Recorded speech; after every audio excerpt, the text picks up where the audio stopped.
धनपत राय नाम का एक व्यापारी था। उसे अपने पूर्वजों की बहुत सारी धन दौलत मिली थी, जिसके कारण उसकी गिनती शहर के बड़े सेठों में होती थी।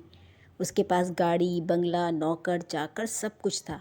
लेकिन वह था बहुत आलसी स्वभाव का। वह सोचता था उसके पास पूर्वजों द्वारा छोड़ा गया इतना धन है कि उसकी 7 पीढ़ियों को भी काम करने की ज़रूरत नहीं है।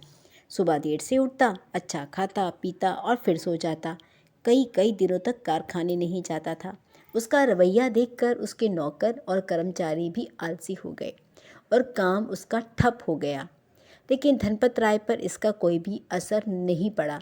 यह देखकर उसके बच्चे भी लापरवाह हो गए और आलसी बन गए। वह धन खर्च करना अपना अधिकार समझने लगे। काम करना उनकी शान के विरुद्ध बन गया। परिणाम स्वरूप धनपत राय की पूर्वजों से प्राप्त संपत्ति धीरे धीरे खत्म होने लगी और कुछ वर्षों के बाद उसके पास सिर्फ घर रह गया। घर की सभी कीमती वस्तुएं एक एक करके बेची जा चुकी थी। इतनी बुरी स्थिति हो गई कि ज़रूरत की चीज़ें भी अब वो खरीद नहीं सकता था। एक दिन उसके घर साधु आए। धनपत राय ने साधु की बहुत सेवा की और यह सोचकर सेवा की शायद उसकी सेवा से साधु प्रसन्न हो जाए और उसे मनचाहा वरदान मिल जाए। जैसा उसने सोचा हुआ भी ठीक वैसे ही। साधु उसकी सेवा से प्रसन्न हुए और उसको कहा, तुम क्या मांगना चाहते हो? तब धनपत राय ने कहा, महाराज मेरा वैभव जैसा था वैसा हो जाए।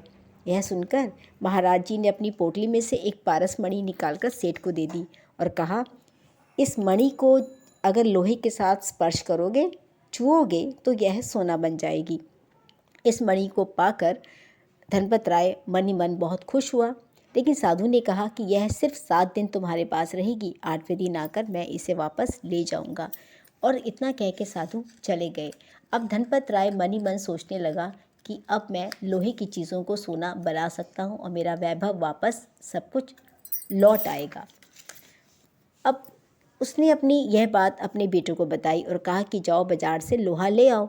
बेटों ने जवाब दिया, पिताजी 7 दिन है अभी और ये तो 1 घंटे का काम है, आप यूं ही परेशान हो रहे हैं, ला देंगे आपको। लेकिन आलस ने उनका पीछा नहीं छोड़ा और 5 दिन बीत गए। अब 7वें दिन धनपत राय को खुद ही बाजार जाना पड़ा।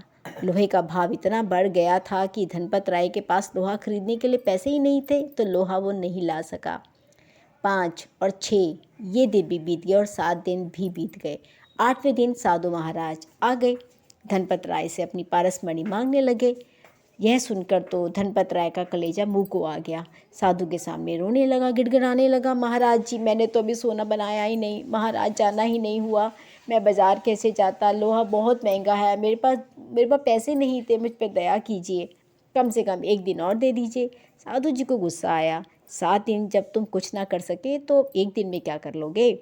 सौभाग्य भी एक ही बार दरवाज़ा खटखटाता है, बार बार नहीं। तुम बहुत आलसी हो, तुम्हारे जैसे लोग कभी उन्नति नहीं कर सकते।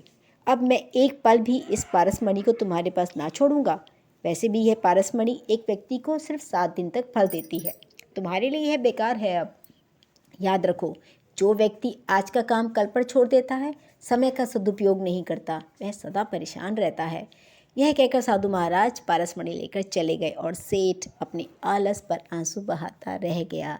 तो कोई भी काम कल पर टालने की जगह पर अगर हम उसे उसी समय पूरा कर लें तो बहुत ही अच्छी बात है, समय ऊर्जा की बचत होती है। तो कहानी कैसे लगी? ये कहानी सिर्फ बच्चों के लिए नहीं, हम बड़ों को भी एक सीख देकर जाती है। अगर आपको आज निधि स्टोरी बॉक्स में आलसी की कहानी पसंद आई हो तो लाइक कीजिए और चैनल सब्सक्राइब कीजिए। इससे भी ज़रूरी है अपना ख्याल रखना ना भूलें और अपने काम को समय पर पूरा ज़रूर कर लें।